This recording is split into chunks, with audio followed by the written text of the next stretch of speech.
Amigos, um feliz sábado para você. Chegamos a mais um sábado, estamos aqui no nosso pôr do sol. Que alegria poder compartilhar momentos especiais com você nesse dia de sábado. Espero que você esteja muito feliz na presença de Deus, talvez com sua família, talvez com seus amigos ou mesmo sozinho. Receba o nosso abraço. Sábado é sempre um momento de alegria e de esperança também. E é por isso que eu quero falar hoje sobre a esperança. Lembrando aqui, que ainda bate forte, meus queridos jovens aí, ainda bate forte no meu coração as imagens, os sons e tudo que vimos na convenção de líderes de jovens Maranata em Brasília. Realmente foram momentos especiais e lá nós somos desafiados a se nutrir da palavra de Deus e estudar a palavra de Deus com afinco, porque os dias que nós estamos vivendo são dias especiais. Estamos vivendo nos últimos dias dessa terra e precisamos saber cada vez mais a respeito da vontade de Deus em nossa vida. Você concorda comigo? Eu tenho certeza que sim. Por isso, eu quero voltar aos estudos da série Ouvindo a Voz de Deus. E hoje, um desses estudos, o estudo que nós vamos tratar hoje, vai falar sobre um assunto que nós não podemos negligenciar. Quer saber que assunto é? Então abra sua Bíblia aí em 1 Tessalonicenses, capítulo 4, no verso 13. E lá diz assim: Não queremos, porém, irmãos, que sejais ignorantes com respeito aos que dormem, para não vos entristecerdes como os demais que não têm esperança. Perceba que nesse verso aqui, Jesus está preocupado com a nossa felicidade, não quer nos ver tristes e para isso é necessário conhecer a respeito daqueles que dormem, ou seja, daqueles que morreram, da vida após a morte. Exatamente, nós precisamos entender o que acontece quando nós morremos, é uma necessidade do ser humano, é o que muitas pessoas vão atrás de propósito na vida, querem saber do porquê que estão aqui, qual é a sua missão. E olha, se a nossa missão é apenas viver nesta terra e depois vir a morrer, que esperança nós temos, que alegria nós teremos de viver nesta terra. Então Deus, preocupado com isso, disse: olha, é importante que vocês conheçam a respeito daqueles que dormem. Mas veja, uma informação importante, o verso não está pedindo para nós consultarmos as pessoas que conversam com os mortos. Percebeu? Então nós não devemos consultar aqueles que já morreram ou procurar pessoas que se dizem falar com os mortos. Então, olha só o que está escrito aí, olha, Levítico 19 no verso 31, 19, 31 de Levítico. Anota aí e guarda estas palavras no seu coração. Não vos voltareis para os necromantes nem para os adivinhos, não os procurareis para serdes contaminados por eles. Eu sou o Senhor, o vosso Deus. Então perceba que aqui Deus está dizendo para nós não consultarmos as pessoas que conversam com os mortos, ou que dizem conversar com os mortos. Percebeu? Então nós não devemos ir atrás de adivinhos, de necromantes, de pessoas que fazem adivinhações, ou então mesmo tarólogos e essas coisas todas que nós vemos por aí de vez em quando, tá bom? Nós precisamos saber a respeito dos que dormem, o que há de acontecer com eles. Então precisamos ter conhecimento da palavra de Deus. E é isso que nós devemos procurar então. Então o que diz a Bíblia a respeito daqueles que dormem? Veja, nós não vamos atrás de filosofias. Algumas filosofias dizem assim, que nós morremos, tornamos então anjos de luz e voltamos para essa terra. Outras filosofias dizem mais, dizem que nós morremos e vamos para o seio de Abraão e lá recebemos então as nossas promessas. Outras então dizem que nós morremos e nós vamos para um purgatório, aguardamos o julgamento e depois desse julgamento vamos saber se nós vamos para o céu ou então para o inferno ou então até mesmo retornamos, reencarnamos nessa terra. Mas o que a Bíblia diz? É isso que interessa para a gente. Então abra sua Bíblia agora em Gênesis capítulo 2 no verso 7, vamos entender o que a Bíblia diz. Então formou o Senhor Deus o homem do pó da terra e lhe soprou nas narinas o fôlego de vida e o homem passou a ser alma vivente. Então perceba que neste verso Deus então tem a matéria-prima pronta do pó da terra. Então Deus vai dar ao homem o quê?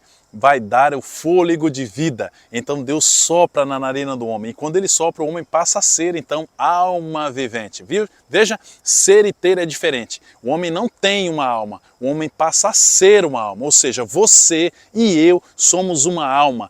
A alma morre? Sim, a alma morre, porque toda alma que pecar certamente morrerá, diz a Bíblia. Ou seja, a alma morre, queridos.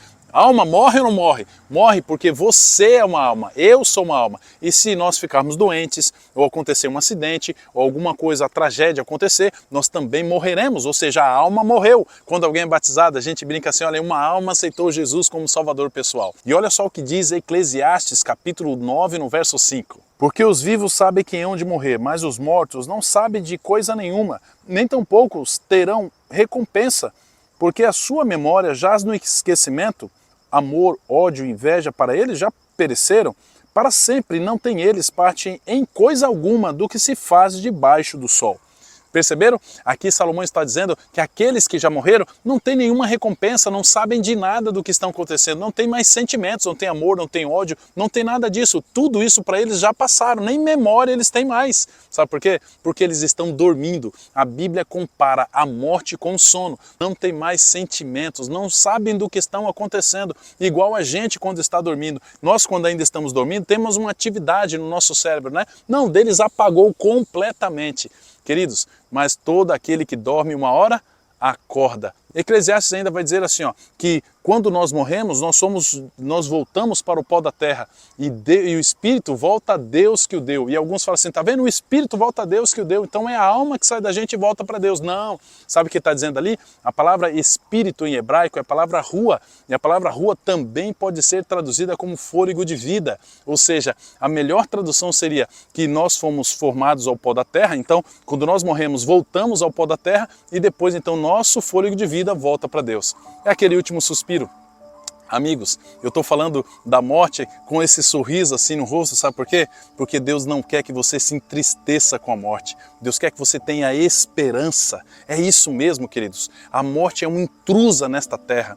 Você não foi jogado nesta terra de qualquer maneira, de qualquer forma, sem propósito. Deus tem um plano para você, um propósito para você. Então a sua vida tem significado para Deus, muito. Você não foi feito para morrer. Isso é bastante importante. Entenda isso. Você foi feito para viver. A morte entrou por causa do pecado, mas o mesmo Jesus tem plano depois para nos reconectar, nos religar a Ele. E olha o que diz aí João capítulo 3, no verso 16. Lá diz assim, porque Deus amou o mundo de tal maneira que deu o seu Filho unigênito para que todo aquele que nele crê não pereça, mas tenha a vida eterna. Perceba que aqueles que receberão a vida eterna são as pessoas que creram em Cristo Jesus. E se a recompensa desses é receber a vida eterna, daqueles que não creem, a recompensa será a morte eterna. Ou seja, aqui a comparação é daqueles que morrerão eternamente, daqueles que viverão eternamente. Então, amigos, Deus quer que você viva eternamente. E quando Jesus voltar, aqueles que morreram em Cristo serão ressuscitados. Olha só o que diz 1 Coríntios capítulo 15, no verso 51. Eis que vos digo um mistério, nem todos dormiremos, mas transformados seremos todos. Percebeu? Nem todos dormiremos. Jesus compara a morte com o sono, quando ele recebe então a informação que Lázaro estava morto, né? E Jesus fala, não, Lázaro, ele dorme. E as pessoas falam, nossa, Jesus amava tanto, né, a Lázaro, que ele acredita que Lázaro ainda está dormindo. E aí Jesus percebe a conversa e fala assim, não, eu sei, Lázaro morreu, mas ele há de acordar. Há de ser ressuscitado. É o que vai acontecer com aqueles que morreram em Cristo Jesus. E sabe o que é maravilhoso? A morte terá o seu fim.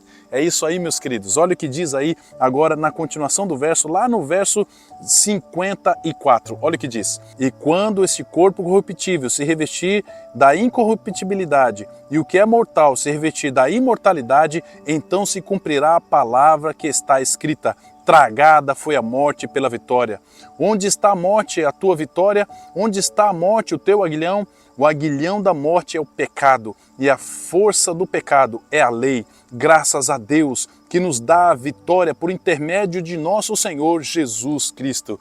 Maravilhoso, incrível, é espetacular entender, queridos, que a morte será vencida. Amém? Nós estamos muito próximos disso acontecer, muito próximo da volta de Jesus. Jesus virá com poder e grande glória para vencer a morte, meus queridos. Hoje ela está entre nós porque existe ainda o pecado, mas o pecado deixará de existir e com ele a morte será vencida. Amém? Eu creio nestas palavras e assim viveremos para sempre com o Senhor. Por isso, amigo, eu quero terminar esta meditação dizendo para você que tenha esperança na vinda de Jesus Cristo. Viva intensamente. E aqueles nossos queridos que já morreram, que já faleceram, nós temos também a esperança deles serem ressuscitados em nome de Jesus, na volta de Jesus Cristo. Amém? Porque Jesus Cristo morreu, nós temos então a esperança de seremos restaurados à imagem e à semelhança de Jesus. Você crê nisso? Eu também creio. Então diga comigo, Maranata!